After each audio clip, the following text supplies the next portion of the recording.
ദിവ്യാത്മാക്കൾക്കെല്ലാം വിനീതമായ നമസ്കാരം.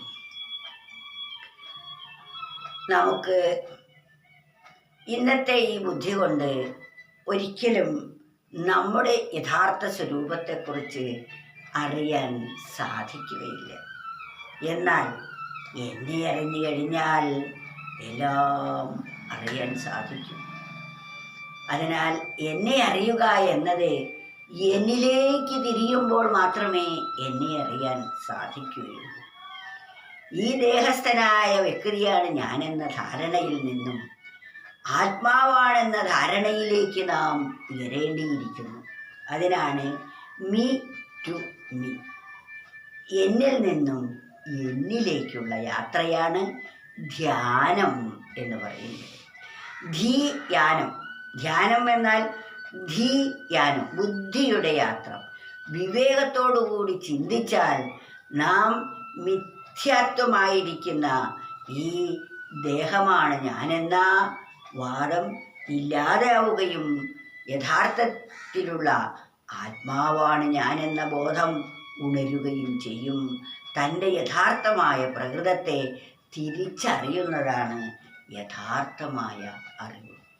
അതിനാൽ ഒരു കവി പറയുകയാണ്, തന്നെ അറിഞ്ഞവനെല്ലാം അറിയുന്നു, തന്നെ മറന്നാൽ മറന്നു സർവം. തന്നുടൽ പേറും ചുമട്ടുകാരാകാതെ തന്നിൽ സ്വയം താൻ സ്വതന്ത്രരാകൂ. ഇതാണ് നാം അറിഞ്ഞിരിക്കേണ്ട പരമസത്യം. അത് ചെറിയ 4 വരികളിൽ കൂടി നമുക്ക് വ്യക്തമാക്കി തരികയാണ്. തന്നെ അറിഞ്ഞവരെല്ലാം അറിയുന്നു. ഞാൻ ആരാണെന്ന വാസ്തവം അറിഞ്ഞാൽ ഈ പ്രപഞ്ചത്തിലെ സർവവും ഞാനായിരിക്കുന്ന ശക്തി ഏതോ അതുതന്നെയാണെന്ന ബോധം നമുക്കുണ്ടാകും. അതാണ് തന്നെ അറിഞ്ഞാൽ. എന്നെ അറിയാൻ എനിക്ക് എന്നിലേക്ക് തിരിയേണ്ടിയിരിക്കുന്നു. അവരാരെന്നറിയുവാൻ നാം അവരിലേക്കാണ് തിരിയുന്നത്. തന്നിൽ നിന്ന് അന്യമായവയെല്ലാം തന്നെ നശ്വരങ്ങളാണ്, നശിക്കുന്നവയാണ്. എന്നാൽ താനാകട്ടെ അനശ്വരമാണ്. ആ താൻ തന്നെയാണ് അനശ്വരമായ, അത് തന്നെയാണ് മറ്റെല്ലാത്തിനെയും നിലനിർത്തുന്നത്.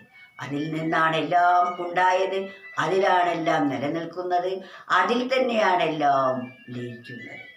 കടലിൽ നിന്ന്, വെള്ളത്തിൽ നിന്ന് ഒരു തിരയുണ്ടായി.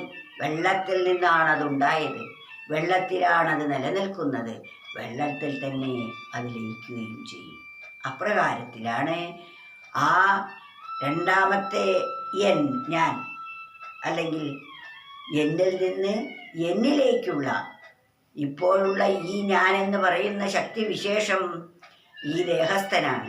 ദേഹസ്ഥനായത് നശിക്കുന്നതുമാണ്. ദേഹം നശിക്കുമ്പോൾ ഞാൻ നശിക്കുന്നുവല്ലോ എന്ന് പരിതപിക്കുന്നു. പക്ഷേ ഞാൻ ദേഹസ്ഥനാണെന്ന് ധരിച്ചാലും ഇത് ദേഹസ്ഥനല്ല. ഒരു കയറിൻ കഷണത്തെ കണ്ട് നമ്മൾ പാമ്പാണെന്ന് ധരിച്ചാലും ആ കയറ് പാമ്പാകുന്നേയില്ല. പക്ഷേ നമ്മുടെ ധാരണ അത് പാമ്പായി തോന്നും.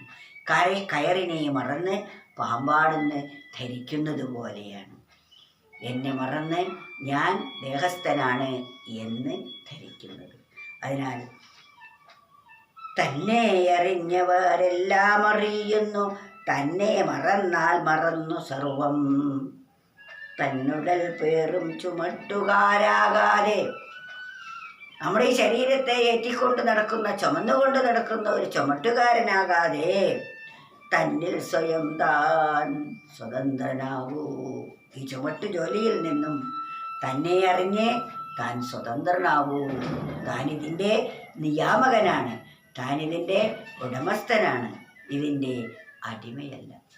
എന്നെ അറിഞ്ഞില്ലെങ്കിൽ ഞാൻ ദേഹത്തിൻ്റെ അടിമയാണ്, എന്നെ അറിഞ്ഞാൽ ഞാൻ ഈ ദേഹത്തിൻ്റെ ഉടമയാണ്. തന്നെ അറിഞ്ഞവരെല്ലാം അറിയുന്നു, തന്നെ മറന്നാൽ മറന്നു സർവം.